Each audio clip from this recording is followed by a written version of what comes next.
Hello and welcome. I'm Ijoma Onyato. Tonight, meeting between representatives of our inconclusive negotiation to continue tomorrow.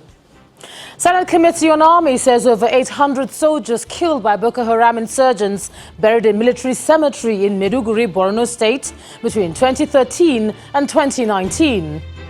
Senate calls for the declaration of state of emergency on federal roads across the country to investigate non-remittance of fuel tax to farmer. And Russia moves to avert clash between Turkish and Syrian forces as Turkey's military continues to push into northern Syria. On business news tonight, International Monetary Fund cuts global growth forecast for 2019, renews call for tight monetary policy in Nigeria. On sports news tonight, Super Eagles goalkeeper Francis Uzor set for long-term injury layoff after sustaining a knee injury in the international break. And from Abuja, residents of Malum in Taraba State call for help as gunmen kidnap yet another clergyman from the community.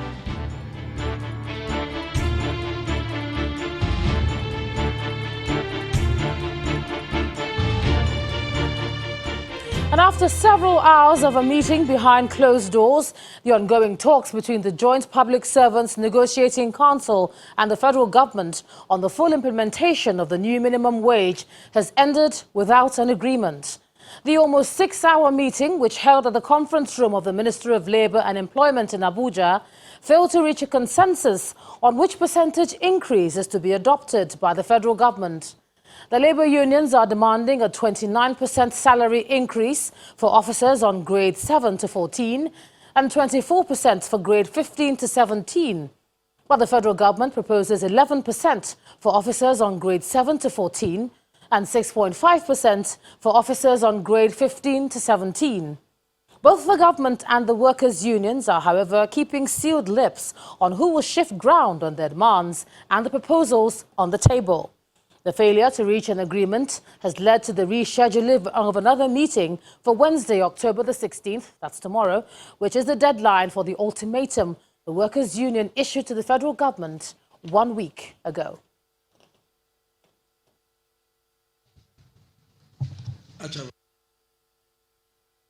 Even though we thought the meeting would be concluded today, but that prediction was not successful, and therefore adjournment became necessary. To the best of our knowledge, the struggle will still continue applies.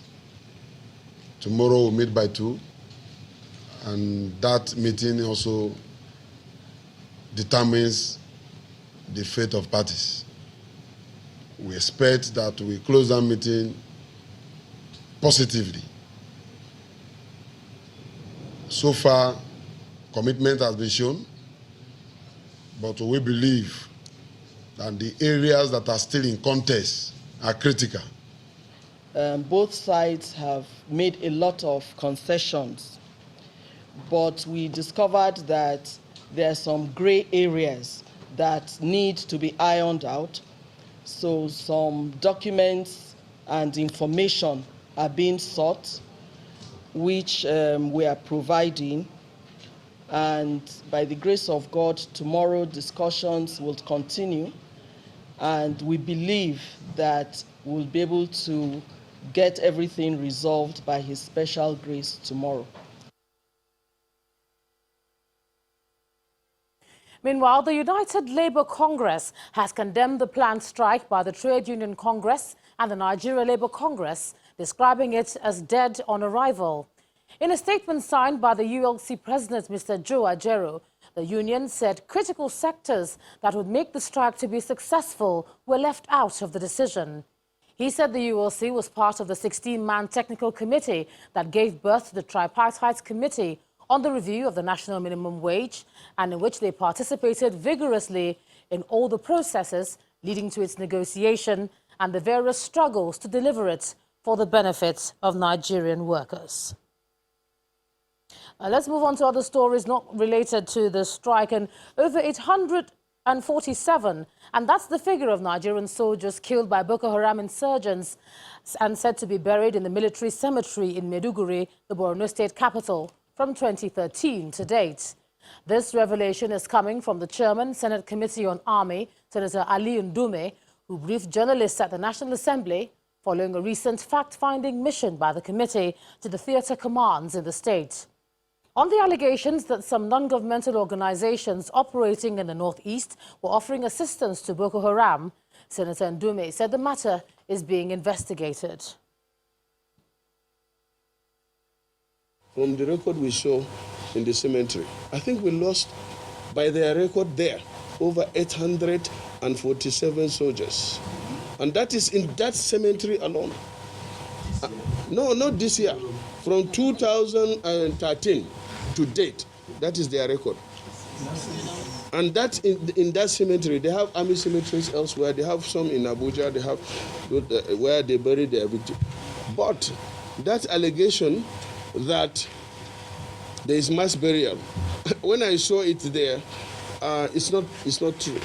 Nigerians don't do that. Nigerians and Nigerian army will never do that. In fact, if any of them is missing, they go out to search to get that person to declare, to know whether he is dead or alive. And even if he's dead, they try to retrieve the body.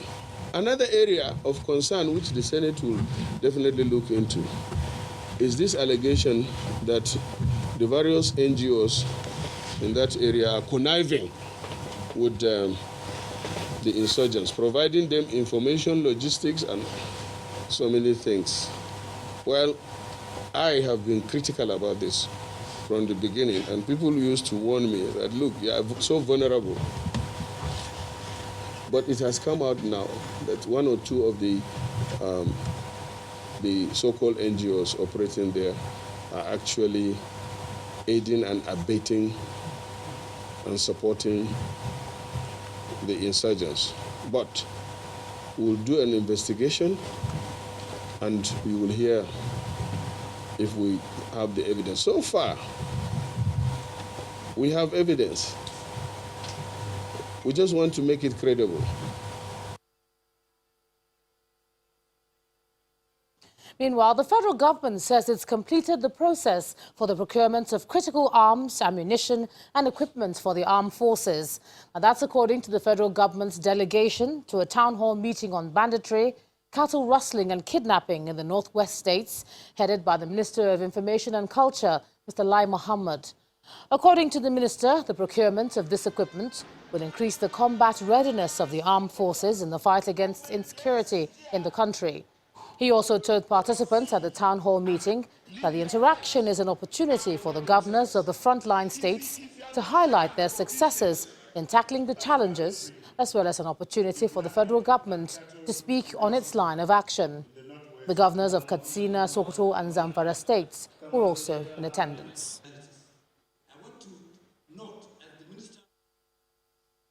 The federal government is unrelenting in tackling these challenges because without peace and security, there can be no development. Here in the Northwest, the security challenges are mainly banditry, cattle rustling, and kidnapping, which have been unique and daunting. The deadly attacks that claim lives and destroy property were daily making headline news all over the country.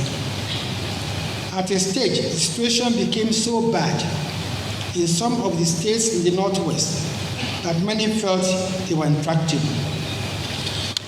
But thanks to the unrelenting efforts of the federal government, as well as the determination and innovative efforts of the governments of the affected states, there has been a remarkable improvement, and peace and security are gradually returning to. Away from security matters now, the Senate has passed the 2020 budget through the crucial second reading and received the finance bill from the President. Our correspondent Linda Akigbe reports that the Senate also passed the Deep Offshore and Inland Basin Production Sharing Contract, which is expected to help finance the 2020 budget. With the passage of the bills, it's estimated that Nigeria stands to benefit about 400 billion naira in revenue to the federal government from international oil companies operating in the country.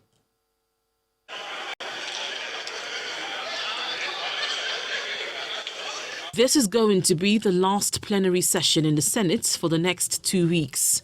The Senate is adjourning plenary to give its committees enough time to handle budget defense sessions by government agencies in preparation for the passage of the 2020 budget.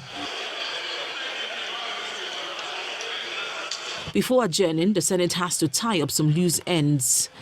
It receives the much-awaited report on the amendment of a deep offshore and inland basin production sharing contract bill. There's an urgency by the National Assembly and indeed President Buhari to see that this bill is passed swiftly, particularly as it has been observed by legislators that Nigeria has so far lost 7 trillion naira over 20 years because of the failure of the National Assembly to amend this bill. Inclusion of clause for mandatory periodic review of the PSA, and inclusion of an offence or offences and penalty clause to deter persons from flouting the provisions of this act going forward. But some senators disapprove of the clause, which increases the timeline for the future review of production sharing contracts from 5 to 10 years. I'd like some clarifications why there's such an adjustment to 10 years. Senate President Ahmed Lawan explains how the committee reached some decisions in the amendment and hints of the pressure he has been facing because of the bill. It is very important that we passed this bill today, because I can tell you the kind of pressure we are receiving from those people outside is so much that this amendment that we are seeking to do that will give Nigeria about $1.5 billion every year will become zero. They have done it before, they are prepared to do it again. The bill is eventually passed. Say aye. Those against say nay. The ayes have it. The Senate also passes through second reading the 2020 budget after a 3-day debate. But one thing that is of greatest challenge to this budget and probably subsequent budgets, if not properly handled, will be the generation and collection of revenues. The upper chamber also receives from President Buhari the finance bill, which, among other things, proposes an increase in value-added tax from 5 to 7.5%. Linda Akibe, Channels Television News.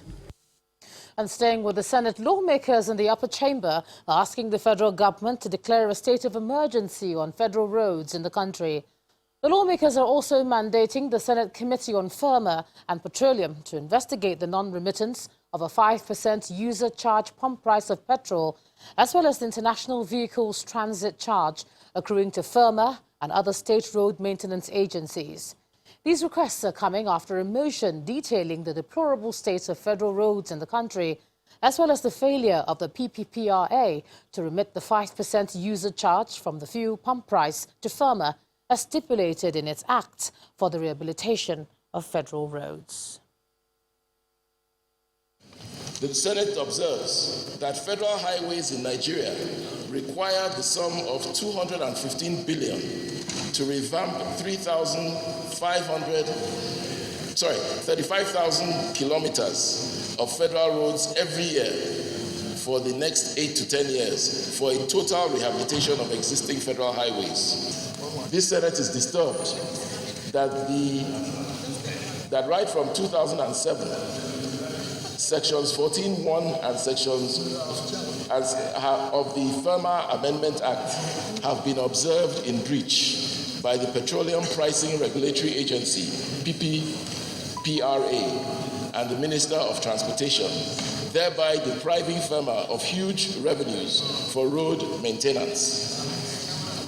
The Senate is further disturbed that 5% user charge pump price is already provided for in the current pump price of petrol and diesel, but PPPRA has refused to remit the funds to Pharma for road maintenance as stipulated by law.